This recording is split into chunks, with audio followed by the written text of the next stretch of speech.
Bonjour à vous tous, mes petits lapins, j'espère que vous vous portez bien. Aujourd'hui, nous sommes à Epcot pendant pas le Festival of the Art, mais le Food and Wine Festival.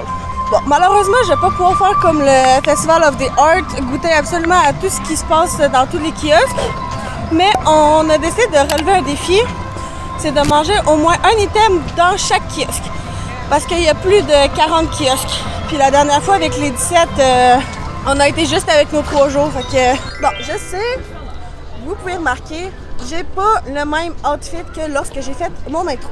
Mais c'est parce que j'ai fait mon intro en pensant qu'on allait pouvoir participer au Food and Wine, autre que le fromage et le montage.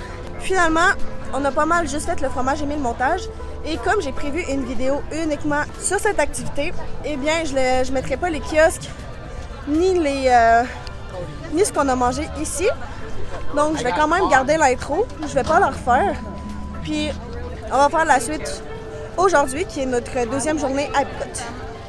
Donc, nous commençons le Food and Wine non fromage et mille montage avec le pavillon de l'Australie qui se présente comme ceci. Très simple, mais pas besoin non plus d'artifice pour que ça soit bon. C'est ça pas mal l'important. Puis, comme vous pouvez voir, je me dirige vers le menu. Ça sera pas très long pour vous montrer les choix qu'on a. Mais comme je vous ai dit dans l'intro, il faut en choisir juste un pour être capable de faire les 40 kiosques. Donc, c'est ça ici. Il y a 2 salés que je vous montre tranquillement, pas vite, avec la photo. Et un sucré. Et comme toujours, quelques breuvages. Je sais pas si on va prendre beaucoup de breuvages dans les kiosques, mais pour cette vidéo, je vous invite à jouer à un petit jeu.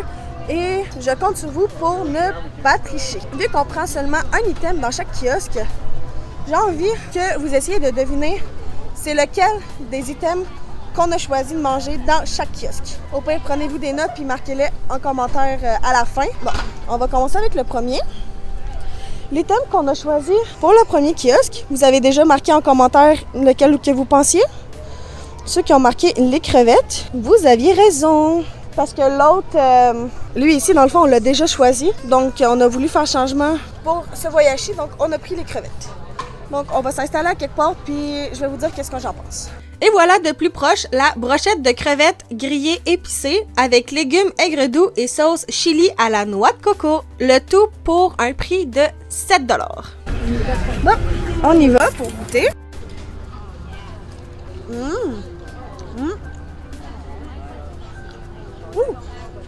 Ah oui. OK. Ouh là là. Une chance qu'il n'y en a pas plus. Quand vous mangez la crevette, première affaire que vous avez, dans le fond, c'est un goût un peu sucré, qui est vraiment très bon. Puis après, t'as une épice qui est vraiment forte, qui est vraiment épicée, qui vient vous envahir la bouche. Ce qui fait que c'est quand même un item qui est excessivement épicé. Pour ceux qui sont pas capables de supporter ce genre de goût, je vous le conseille absolument pas. Je vous conseille plutôt l'autre item. Mais pour ceux qui adorent l'épicé, c'est un item qui est parfait pour vous. Vu que c'est épicé, j'ai envie de donner peut-être un 8 sur 10 parce que ça a été un petit peu plus dur à manger que si c'était des crevettes avec le même goût mais plus doux. Bien évidemment, une vidéo sur le kiosque d'un festival d'Epcot ne vient jamais sans problème de micro. Tous ceux qui ont écouté mes 3 vidéos sur les kiosques du Festival of the Art savent. Si vous voulez comprendre, je vous invite à aller écouter les 3 vidéos après celle-ci. Bref, j'ai fini mon autopromo. Pour être honnête, je me rappelle absolument pas de ce que je racontais, mais je vais faire comme si. Le prochain kiosque vers lequel nous sommes allés se situait juste à côté de celui de l'Australie, et quand vous passez proche, à chaque fois, ça sent divinement bon. Ça donne immédiatement faim. C'est le moment de vous montrer le menu du kiosque et du même coup son nom. Il se nomme le Noodle Exchange. Comme son nom l'indique, c'est un kiosque de nouilles, plus précisément de ramen. Il y a seulement 3 items salés. Le premier est un bol de ramen au bœuf. Et de toute façon, vous pouvez voir à quoi qu'il ressemble, ou en tout cas les photos promotionnelles. Il y en a un aussi aux crevettes thaï et le dernier au tofu. Et comme d'habitude, une belle liste de breuvages alcoolisés. À mon avis, c'est l'une des plus belles devantures de kiosques de tout le festival. c'est vraiment le contraire de l'esthétique du kiosque de l'Australie où qui avait rien d'extravagant dessus. Je vous laisse juger et marquer votre opinion en commentaire. Et bien évidemment, n'oubliez pas de deviner lequel des 3 items nous avions choisi. L'item qu'on a pris au Noodle Exchange, c'est les nouilles au bœuf. C'est le moment de vous montrer les ramen au bœuf, avec plus précisément à l'intérieur des champignons shiitake, des carottes marinées ainsi que des radis daikon, des poivrons épicés, un œuf dans le soja et un bouillon agrumes et sésame. Le tout pour 6$. Donc, c'est l'heure d'y goûter. J'ai peur que ce soit un peu piquant parce que j'ai vu qu'il y avait un peu un truc épicé. Puis en plus, si je reconnais bien ce que c'est, il y a aussi des piments de jalapeno.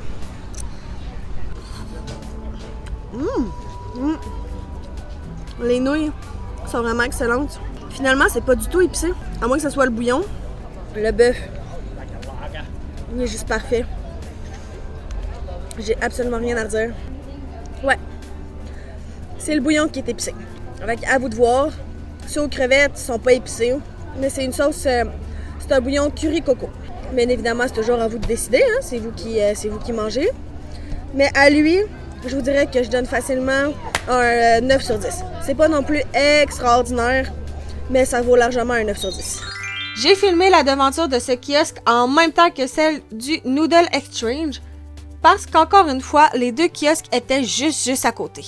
Alors, pour celle-ci aussi, le micro n'a pas voulu coopérer. Mais ne vous inquiétez pas, c'est seulement pour ces 2-là, toutes les autres, le micro a coopéré. Donc, la petite voix off va être finie après ça pour vous présenter les kiosques. J'ai absolument plus rien à vous dire, alors dirigeons-nous immédiatement vers le menu du kiosque du Mexique.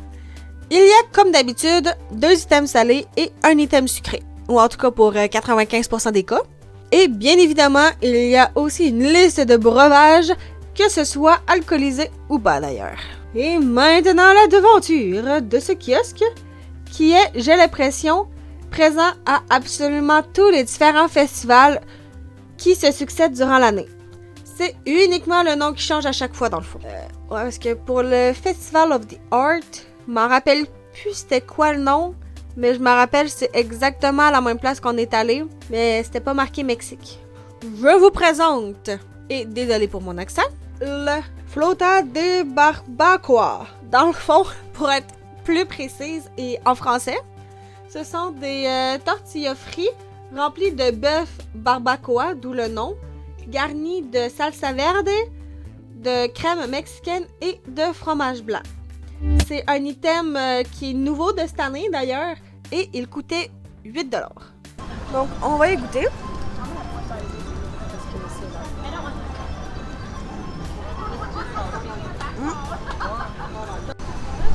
C'est bon, mais c'est pas non plus extraordinaire. Ben, c'est bon, mais bon dans la moyenne, j'ai envie de dire. On goûte pas vraiment le fromage qui est censé avoir à l'intérieur. Je donnerais peut-être un 6 sur 10. C'est pas non plus mauvais, mais c'est absolument pas incontournable. Le prochain de notre liste, c'est la Chine. Je vous dirais que c'est à peu près le même kiosque que pour le Festival of the Art. Ils ont juste changé le nom. Au lieu d'être marqué Pandan Panda, c'est marqué China. Fait que je vais aller voir le menu. Donc, on a en Chine, bien évidemment, on a toujours tout envie de prendre ici. Des dumplings au poulet frit. Ça a l'air tellement bon, mais il y a ça aussi qui a l'air excessivement bon. Un baobon au canard croustillant. Puis un plat de nouilles, mais c'est pas un plat avec du bouillon. Puis dans lui, on sait déjà qu'on va prendre un breuvage. Mais vous allez voir en temps et lieu, c'est lequel là. Vous allez voir, cette description va être vraiment courte et concise pour cet item salé. Dans le fond, c'est un baobon au canard croustillant avec une sauce voisin pour 8,25$. Mais ne partez pas trop vite, puisque pour la Chine, on a pris un breuvage qui était non alcoolisé, qui était un bubble tea mangue et pêche. Donc, à l'intérieur, il y avait, dans le fond, le tea du bubble tea, c'était du thé vert, avec du sirop de mangue, du sirop de pêche et des boba blancs. Ça aussi, c'est un item nouveau de cette année. et vous pouviez l'avoir pour 7,75. Et voilà à quoi ça ressemble à l'intérieur. Puis on va y goûter maintenant. Le canard n'est pas nécessairement facile à croquer.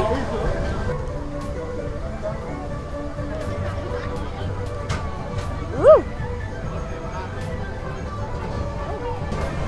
Si on fait abstraction de ce petit détail, la sauce est très bonne. Le but, c'est quand même de donner une note globale. Puis, je peux pas faire abstraction du fait que le canard se mange vraiment, mais vraiment mal. J'aurais tendance à dire que c'est un 7 sur 10.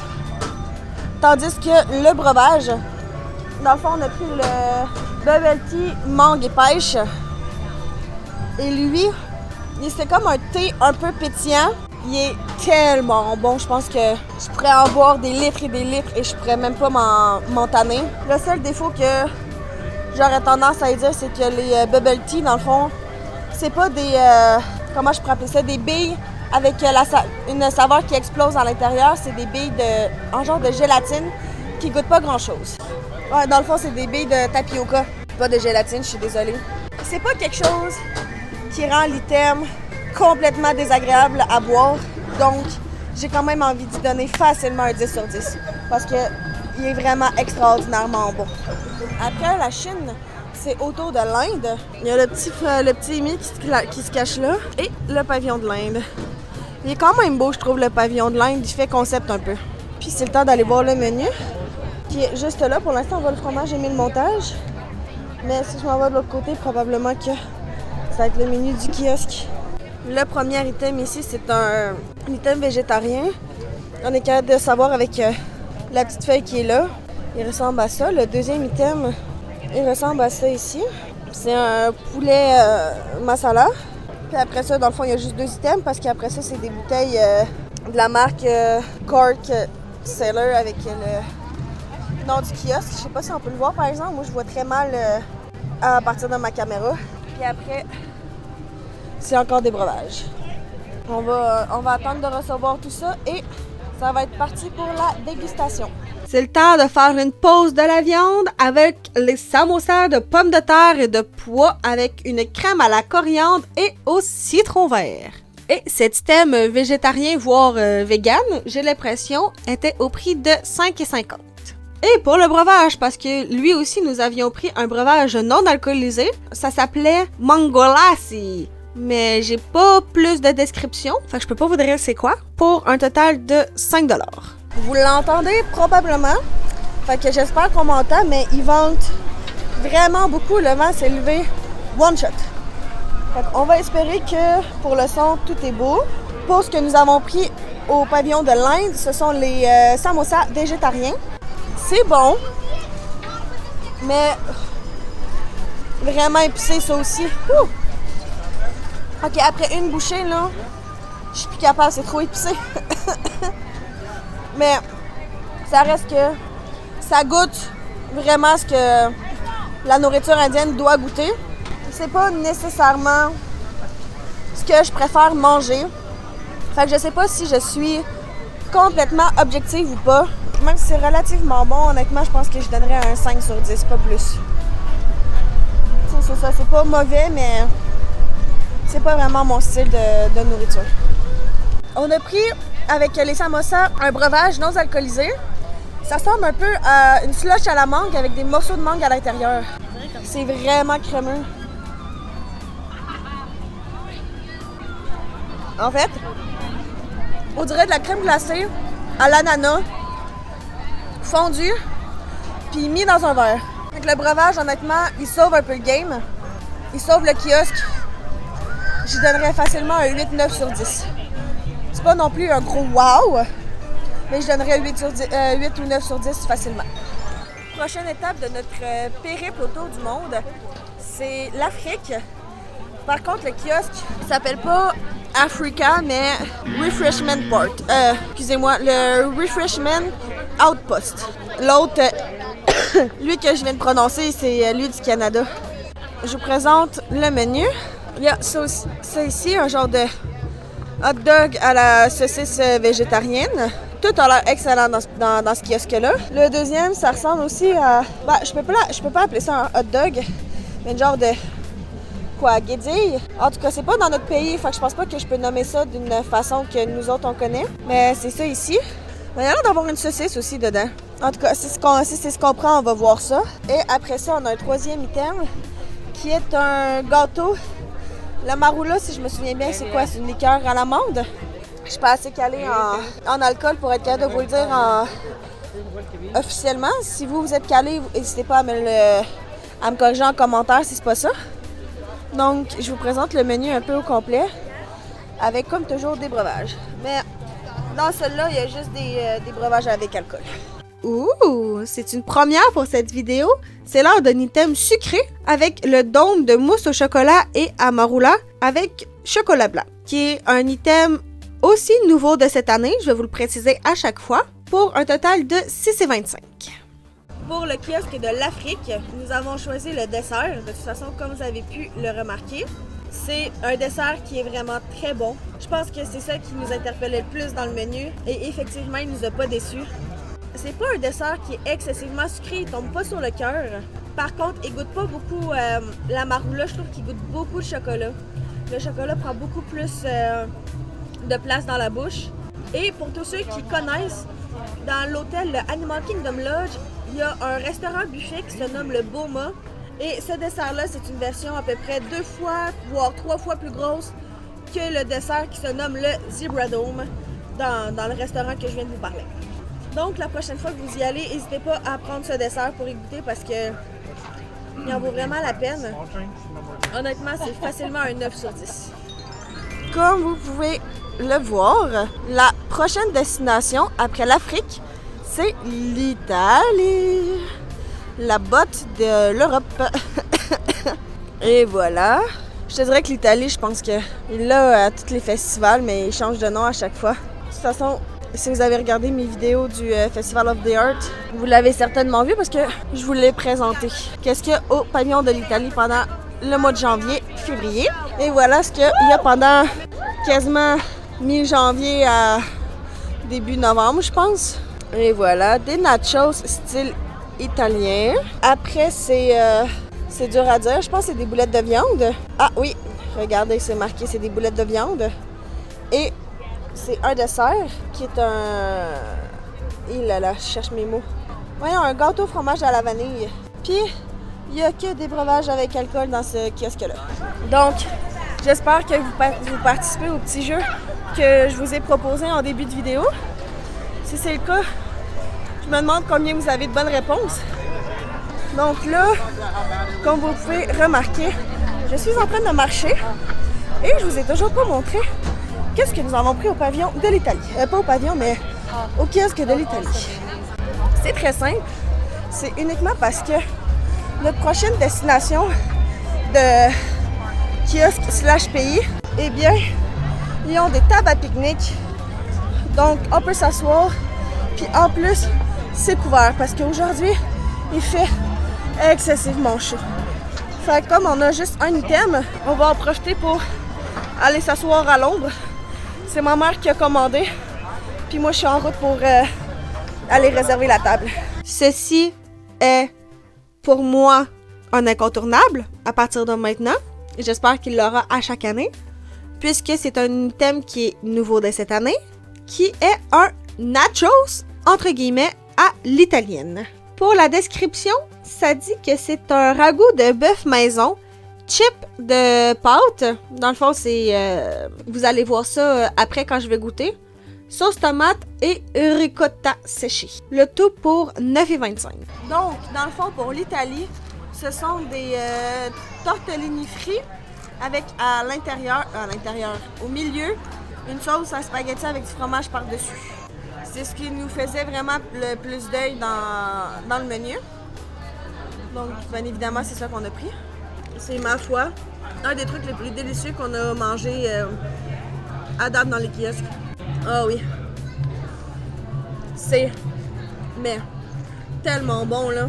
Les tortellini sont bien frits, ce qui fait qu'ils sont vraiment craquantes. Mais ils sont pas durs, c'est vraiment parfait. La sauce à spaghetti mongole. C'est tellement bon. Je sais vraiment pas comment décrire ça, c'est juste une merveille. Vous venez pendant le Food and Wine et je vous le confirme à 110%. Honnêtement, c'est vraiment, mais vraiment un 10 sur 10. Aux États-Unis, avec le pavillon qui s'appelle le Flavors of America. Donc, les saveurs d'Amérique. Mais c'est les mêmes bâtisses, mais c'est le nom des pavillons qui change selon les festivals, en fait. Flavors of America. Donc, le premier, ça ressemble un peu à un hot dog. Ben, en fait, c'est pas mal un pavillon de... Pas un pavillon, mais un kiosque de hot dog, j'ai l'impression. Parce que je vous les montre en même temps que je le dis, mais regardez, j'ai l'impression que ce n'est que des hot dogs. À part le fait qu'il y a un petit dessert qui se présente comme ceci. Et comme d'habitude, beaucoup de breuvages, mais tous les breuvages sont alcoolisés. De nouveau avec du sucré, puisque j'aime pas vraiment les hot dogs, fait que c'était la seule option de ce kiosque. Un gâteau au chocolat et au pudding fraîchement cuit avec un caramel au bourbon. Cet item est également nouveau de cette année et vous pouviez l'avoir pour seulement 5 $. Après des nachos exceptionnellement divins, on passe au dessert. Ça goûte le chocolat. Le caramel, il est très bon, mais tellement sucré. Ouf! J'ai pris une bouchée, puis ça m'a explosé dans la bouche, le sucre. Il est servi chaud. Ça lui donne un petit bonus.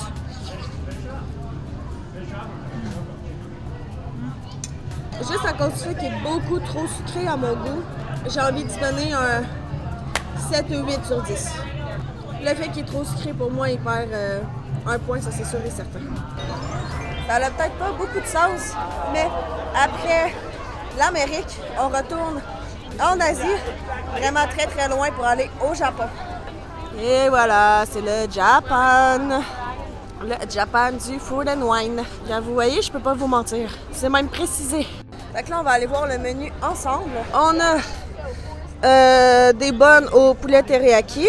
Après, c'est un sushi au bœuf wagyu. Mais je pense que le bœuf wagyu, il est haché. Puis après, c'est un autre sushi. Le temaki sushi, visiblement. Et des boissons, et cette fois-ci, il y a une boisson non alcoolisée puis d'autres boissons qui sont alcoolisées comme d'habitude. Sur lui, c'est dur à dire, je sais pas quoi prendre. Vous allez voir ça dans pas très long, vous autres. Nous autres, faut qu'on choisisse. Ma mère a commandé, puis même moi, je sais pas qu'est-ce qu'on va manger. Ça va être surprise pour tout le monde. Bon, on fait pas vraiment changement. On prend encore un bun, mais cette fois-ci, c'est au poulet teriyaki. Pour être plus précise, c'est un bun cuit à la vapeur rempli de poulet haché, de légumes et de sauce teriyaki. Le tout pour 7,95 $. Avec un merveilleux drink sans alcool qui se nomme le Kyoho Drink, si j'ai une bonne prononciation. Dans le fond, c'est, je sais pas c'est quoi, un calpico? Visiblement. Un calpico au goût doux et parfumé de raisin noir Kyoho. Dans le fond, c'est des raisins japonais. Puis vous pouviez l'avoir pour 7 $. Finalement, on fait à peu près comme la Chine. On prend le baobon au poulet. C'est vrai qu'il avait l'air, ma foi, vraiment excellent. Je vous ai montré à quoi il ressemblait au milieu. Donc, goûtons-y. Ils ont l'air quand même bien fournis. Ça a quand même l'air juteux. Ah oui, c'est moelleux en plus. À comparer le bun de la Chine, lui, il est vraiment excellent. Il est moelleux, il est juteux. L'appareil de poulet qui est à l'intérieur est, mais ma foi, sensationnel. Ouais, c'est du poulet teriyaki. Si vous voulez prendre un bun entre la Chine et le Japon, je vous conseille 100 fois 1000 lui du Japon que lui de la Chine. Ouais, lui, je pense que je pourrais dire que j'hésite vraiment entre le 9 et le 10. Sincèrement. Vu qu'il est excessivement bon. Avec le bun, pour s'hydrater un peu, dans le fond, c'est quand même assez classique à portée de tous. C'est du jus de raisin, mais fait avec des raisins japonais. Ça goûte le jus de raisin. C'est un bon jus de raisin.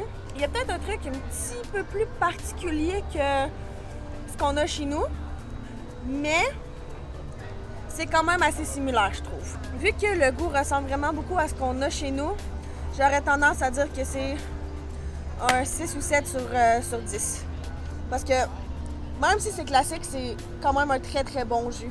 Ça fait du bien, ça nous donne un petit kick de sucre. Puis on passe du côté de l'Europe maintenant avec la Belgique.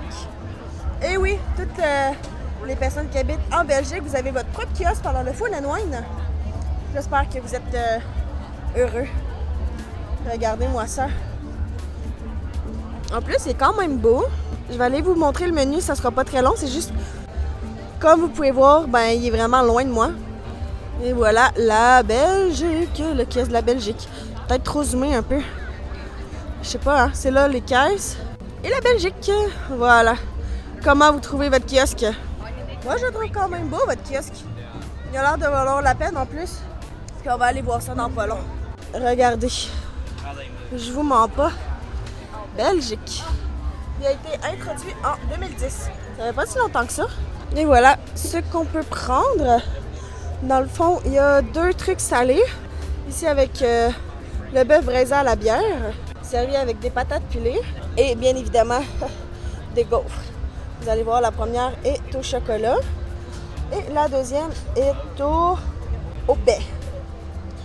Donc, et voilà pour vous. Puis il y a un breuvage non alcoolisé.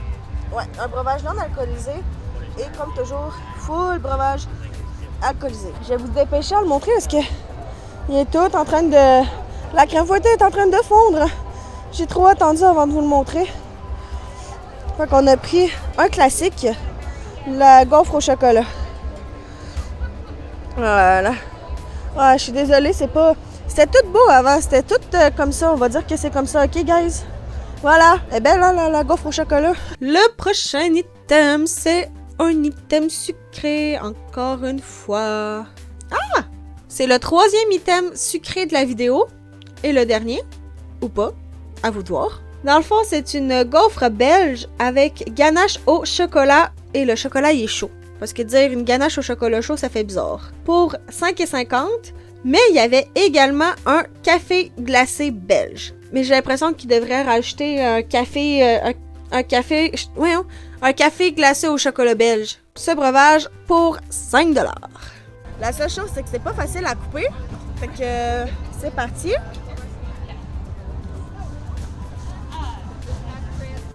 La gaufre est moelleuse à souhait. En plus, est super bonne. Le chocolat, il est délicieux. Puis la crème fouettée, ça fait juste que ça fait juste enrober le tout pour pas que ça soit trop sec non plus. Quoique la gaufre est aucunement sec. Ben sèche plutôt. Le pavillon vous rend honneur, les Belges. C'est vraiment très, très, très, très bon. Pour celle-là aussi, je mettrais entre 9 et 10 avec grand plaisir et grande facilité. En apparence, le café, il n'y a rien de superficiel, je pourrais dire. Il n'y a pas de crème fouettée, il n'y a pas de coulis au chocolat sur le côté. Fait que ça tout va jouer surtout sur le goût. Dans le fond, ouais, ça serait un café glacé au chocolat belge, de ce qu'on pense. Classique, mais honnêtement, il goûte le chocolat. C'est un peu particulier, mais c'est très bon. Moi qui est fan de café en plus, il est peut-être un petit peu sucré, mais ça reste qu'il est très bon. Pour un breuvage, j'aurais tendance à y donner un 8 sur 10. C'est pas non plus un gros wow, mais c'est quand même très très bon. Honnêtement, je vous le conseille quand même. Et oui, depuis la dernière fois qu'on s'est vu, il faisait encore jour. C'est juste que, fait qu'on s'est dit qu'on allait faire ratatouille. Sauf que là, le problème, c'est que le manège a brisé. Il a fermé, définitivement. Ben non. Il reste 1 heure aux heures d'ouverture de parc. D'ici là, je croise les doigts pour qu'il réouvre. Et de toute façon, vu qu'on a été évacués, on a reçu une landing lane gratuite pour que dès que l'attraction réouvre, eh bien, on n'ait pas besoin de refaire toute la file d'attente parce qu'en plus, on était quasiment arrivés. Fait que là, l'attraction de Rémi Ratatouille, ça veut dire qu'on était en France. Puis ça, c'est un des kiosques qui nous manquait, la France. Donc, c'est ça qu'on va faire. Je vais essayer de vous trouver le menu avec des photos, puis on se reprend après. Bon, j'espère que vous voyez quand même assez quelque chose. La nuit, ça veut dire que le kiosque est beaucoup moins éclairé. De nuit, il ressemble à ça. Si vous voulez le voir de jour, il y a toujours l'option d'aller voir mes vidéos que j'ai faites pendant le pas Flowers and Garden, mais le Festival of the Art. On voit le kiosque complètement éclairé de jour. C'est juste pas le même nom. Dans le fond, là, c'est marqué France. Mais l'autre, c'est marqué, je pense, cuisine française classique ou quelque chose comme ça. Bon, qui dit France dit bien évidemment les noms d'items en français. Donc, le premier, ça va être facile. C'est un moelleux aux oignons caramélisés et fromage de chèvre. Dans le fond, il ressemble à ça. Après ça, c'est brioche aux escargots avec la description. Ensuite, c'est du bœuf bourguignon avec des pommes de terre rôties. Et ce kiosque comprend bien évidemment un dessert. Et comme vous avez déjà remarqué, puis de toute façon c'est marqué, c'est une crème brûlée mangue et passion à la confiture. Je sais pas trop qu'est-ce que ça veut dire, pourquoi à la confiture. Ce kiosque-là est un peu comme, j'ai envie de dire réputé, même si c'est pas tout à fait le mot, pour ses... c'est un peu croche, je suis désolée, mais pour ses cocktails alcoolisés un peu style en slotch, comme le Frozen French Cosmo. C'est vraiment une slotch. Donc, et voilà pour le menu. Et oui, mes petits lapins, nous sommes actuellement au dernier item. Et comme vous pouvez le voir, c'est un item salé. Parce que la crème, on aimait mieux ça que la crème brûlée. Dans le fond, c'est un... Ben, de toute façon, vous l'avez vu sur le menu, vu que c'est écrit en français. C'est un moelleux aux oignons caramélisés et au fromage de chèvre. Mais la description, elle est en anglais, donc je vais pouvoir vous la traduire. C'est, dans le fond, des œufs moelleux avec du fromage de chèvre et oignons caramélisés. Quoique, ça le dit pas mal tout dans le titre, mais je tenais à faire mon travail jusqu'au bout. C'est nouveau de cette année et vous pouviez l'avoir pour 7,95 $. Donc, l'item qu'on a choisi, comme vous avez pu le remarquer, c'est le moelleux à l'oignon et au fromage de chèvre. Honnêtement, la crème brûlée, on trouvait ça trop classique. Puis la brioche aux escargots, elle nous intéressait pas tant que ça. On n'aime pas tant les escargots. Mais le moelleux avait l'air déjà excellent sur la description. Puis le regarder, il a l'air encore meilleur. Juste un conseil, faites attention, c'est brûlant. C'est excessivement chaud. Ouais. Ouh!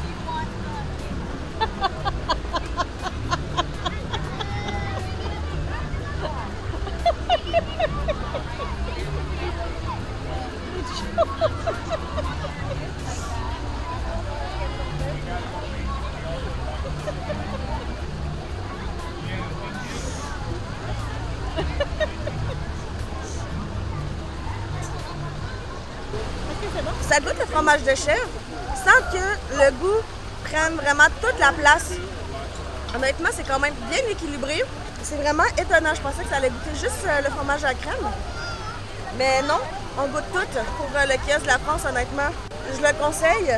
Encore une fois, pour donner un 10 sur 10, ça prend vraiment un gros wow. C'est sûr que c'est excellent, mais pas au point d'un wow. Fait que je mettrais quand même un 9 sur 10. La vidéo est maintenant terminée, mes petits lapins, et merci de l'avoir regardé jusqu'au bout. J'espère sincèrement qu'il vous a plu. Si c'est le cas, il y a quelques façons très simples et très rapides de me le dire. La première, c'est de peser sur le petit pouce blanc qui est juste en dessous de la vidéo, le pouce par en l'air pour me laisser un like. Et la deuxième, c'est de me le faire savoir en commentaire en écrivant qu'est-ce que vous avez aimé, pourquoi vous l'avez aimé, mais aussi qu'est-ce que vous avez le moins aimé. Comme ça, ben, je vais pouvoir savoir qu'est-ce que j'ai amélioré dans mes vidéos puis qu'est-ce que je fais correctement. Ça reste que c'est les meilleures façons de s'améliorer aussi. J'ai vraiment essayé de faire de mon mieux pour vous faire une bonne vidéo aujourd'hui quand même. J'espère que c'est le cas. Vous savez quoi faire pour me soutenir. Si vous avez aimé cette vidéo, eh bien je vous invite à vous abonner et d'activer la cloche des notifications pour ne manquer aucune de mes futures publications. Je ne sais pas trop c'est dans quel ordre, mais je sais que j'ai fait une publication sur le fromage et le montage. C'est des kiosques d'ailleurs que vous n'avez pas vu dans cette vidéo, puisque Comme je le faisais déjà dans une autre vidéo, j'avais pas envie de faire tout en double. Fait que si vous êtes curieux donc si vous êtes curieux ou curieuse de savoir c'est lesquels des kiosques de quel pays en fait on a fait pour le fromage Émile Montage, mais aussi c'est quoi qu'on a mangé à base de fromage et également la récompense. Parce que le fromage Émile Montage, c'est une genre de petite activité où on tamponne un passeport qu'on retrouve un peu partout dans le parc, mais surtout à l'entrée. Et une fois qu'on a tamponné 5 tampons, on va dans un kiosque spécifique, puis on se fait tamponner le 6e, puis il nous donne notre récompense. J'allais dire gratuitement, mais c'est pas tout à fait gratuitement, vu qu'on a payé les items qu'on a mangés. Fait que comme je donne déjà mon avis sur les kiosques, ben c'est ça, j'ai pas envie de faire de doublons, donc je vous laisse la vidéo. Si elle n'est pas sortie, eh bien je vous invite à vous abonner et d'activer la cloche de notification pour ne pas rater sa sortie, puisqu'elle risque de sortir très proche de celle-ci, puisque vu ses concepts. N'oubliez pas, je vous ai proposé 2 activités en début de vidéo. La première était de, comment je pourrais dire ça, prédire si oui ou non on allait avoir le temps de faire tous les kiosques. Donc j'espère que vous avez participé sans tricher surtout. Et donc la réponse est non. On n'a vraiment pas eu le temps de faire tous les kiosques. On a fait tous ceux du World Showcase, mais il manque tous ceux qui étaient dans le World Showcase pas mal. Et la deuxième activité, c'était de prédire quel item qu'on allait choisir dans chacun des kiosques. Donc j'espère que vous vous êtes pris des notes et je vous invite à les retranscrire en commentaire. J'ai vraiment hâte de savoir si oui ou non vous avez deviné qu'on n'allait pas réussir. Même si de toute façon on fait souvent des choix ambitieux. C'en était un parce qu'il y avait vraiment beaucoup de kiosques pour 2 estomacs. Et vos prédictions sur quel item qu'on allait manger. Donc sur ce, profitez de chaque moment magique. Bonne journée aux soirées et à mardi prochain, 6h du matin. Bye bye!